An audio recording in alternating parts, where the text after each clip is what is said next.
Man didelė garbė pristatyti kitą mūsų renginio dalį. Dabar mes išgirsime ministerijų atstovus.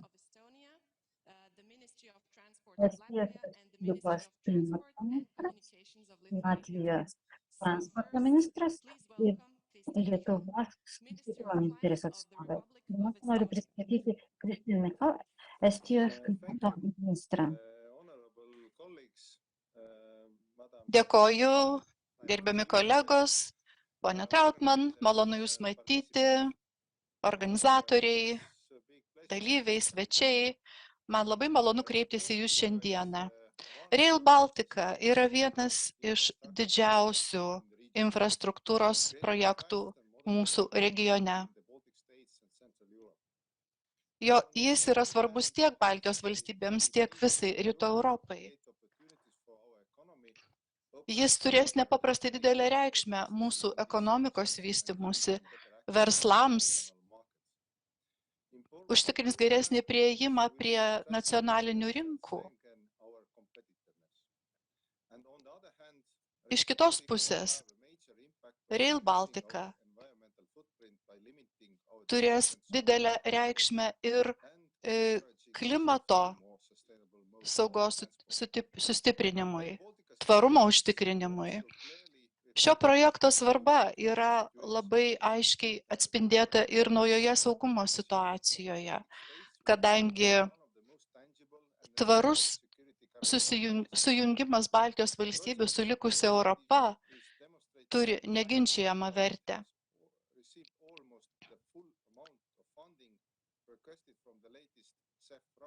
Džiaugiuosi, kad projektui mums pavyko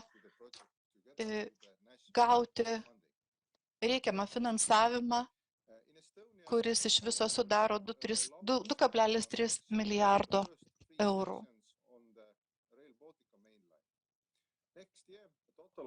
Kitais metais planuojama Estijos teritorijoje nutiesti apie 50 km pagrindinės linijos. Mes turime sutelkti dėmesį į šios statybos pagreitinimą, kad darbus užbaigtume laiku, kaip galima greičiau. Projekto paspartinimas taip pat padės ir gauti europinį finansavimą.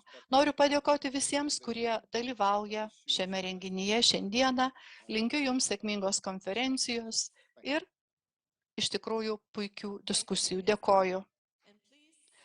Ačiū, ministrė. Dabar norėčiau pakviesti poną Kaspars Briškens, Latvijos Respublikos transporto ministrą. Sveikinimo žodžiui.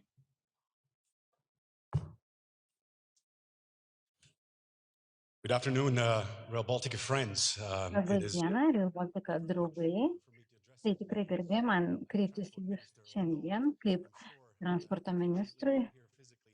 Ir nors Jūs nesate čia fiziškai, bet toliu būdu aš siunčiu savo šiltus linkėjimus visiems draugams ir kolegoms, su kuriais aš susipažinau įgyvendinant šį projektą. Tai jau nemažai metų šis projektas brendo ir dabar vyksta ir be Jūsų, be partnerių, be suinteresuotojų šalių įvairiais lygmenimis šis projektas nebūtų įmanomas.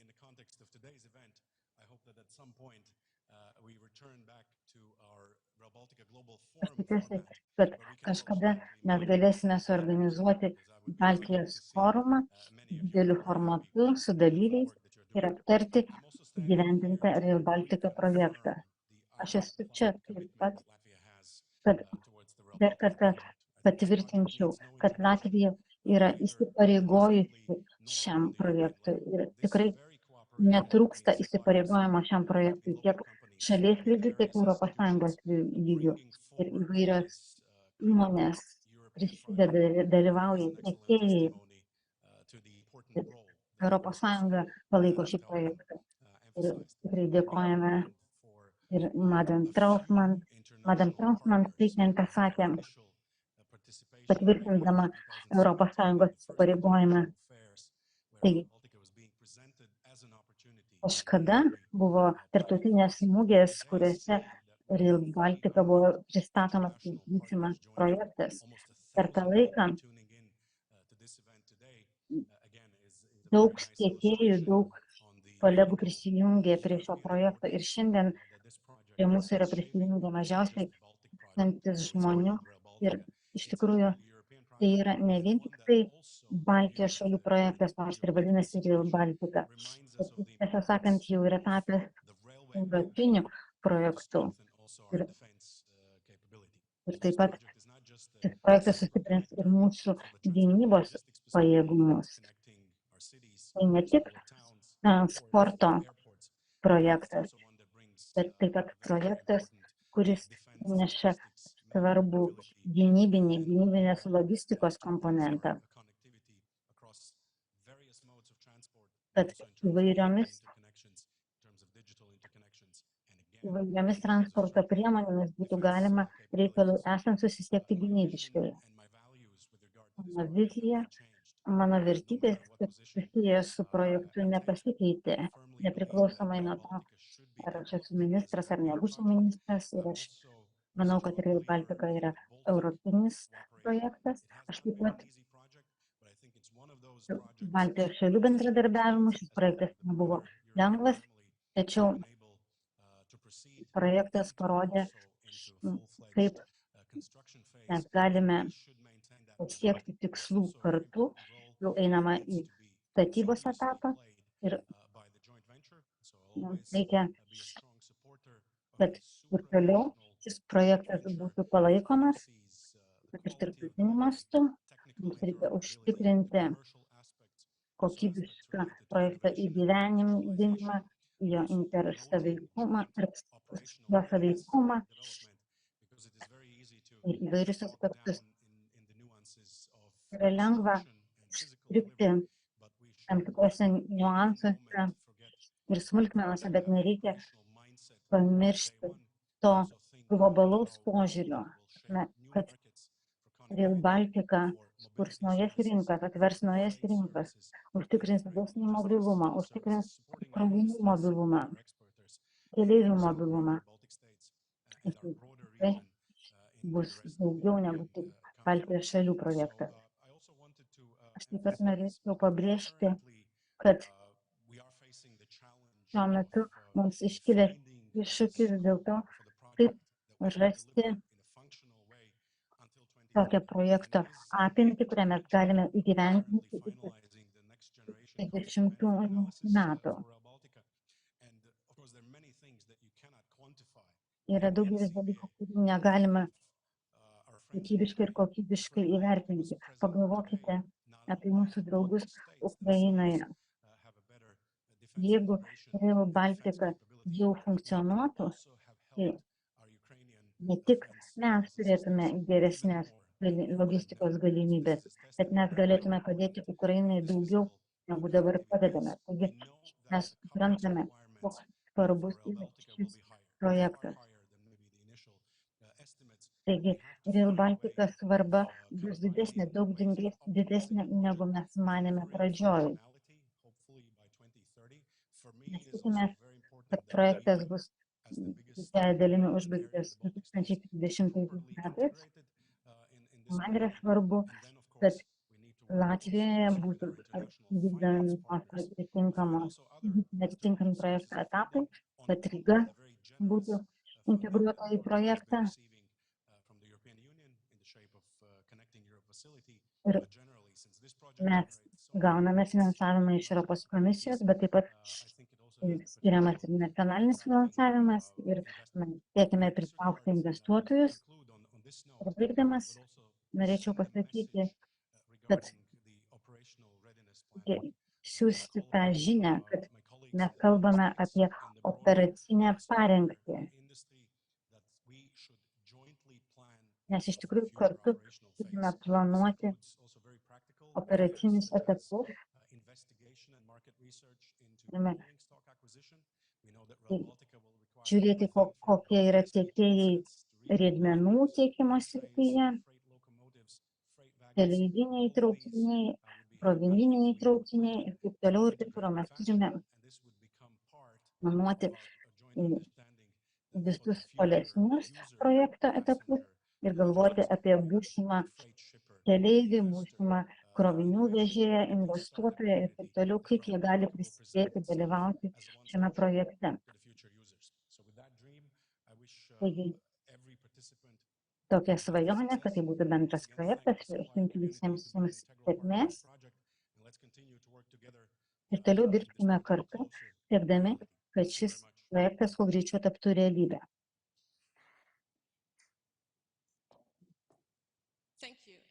Dėkui.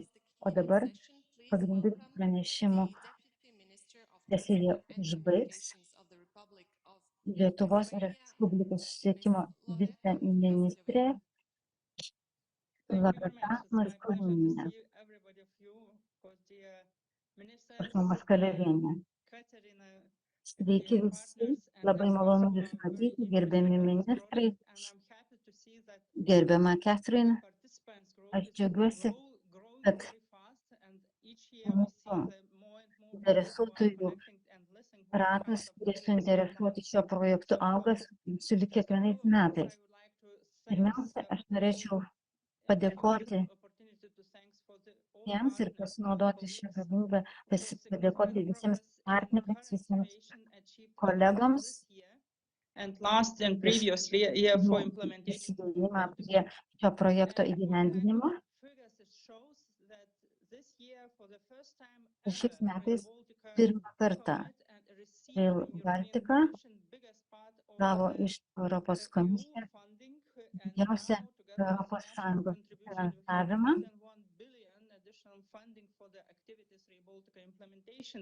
o su nacionaliniu finansavimu mes turime daugiau negu milijardą eurų šiam projektui. Kągi tai reiškia, mes turime suprasti, kaip šis projektas tampa vis svarbesnis ir mes norime spartinti gyvendinimą ir visą veiklą mes vykdome su jumis. Ir šiuo metu mes koncentruojamės ties pagrindinės linijos statybą ir Lenkijos, Lietuvos, Latvijos, Čekijos. Buvo manoma turėti pagrindinę liniją iki 2020-ųjų.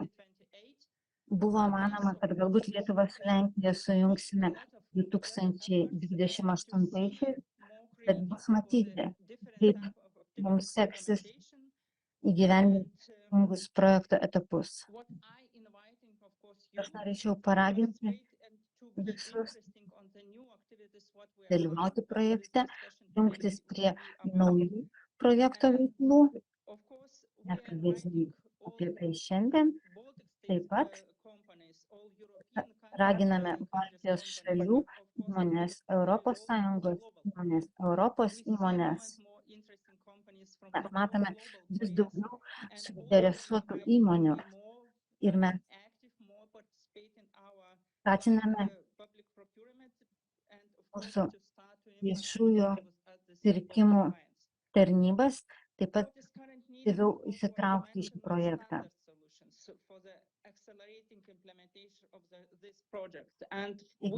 Kas yra svarbu, skubinant šio projekto įgyvendinimą? Mes turime reikalui esant sutrumpinti vidinės procedūras, biurokratinės procedūras, suteikti informaciją visiems projekto dalyviams. Taip pat, aišku, mes tikimės mūsų rangovų, kad jie laiku įgyvendins savo įsipareigojimus. Rail Baltica yra vienas iš didžiausių investicinių projektų mūsų regione. Bendra jo vertė jau siekia 5 milijardus eurų. Apie tą žiaurų karą, Rusijos karą Ukrainoje, taip pat pakeitė prioritetus mūsų regione ir Rail Baltica tapo svarbiu projektu ne tik Baltijos valstybėms, bet taip pat ir rytams ir vakarams. Tai tapo taip pat ir nacionalinio saugumo klausimu. Šiandien mes išgirsime daug pranešimų apie tai, kokia vykdoma veikla, kaip yra įgyvendinamas projektas, įmonės pristatys veiklą, kurią jos vykdo, kaip jos įgyvendina skirtingus projekto etapus.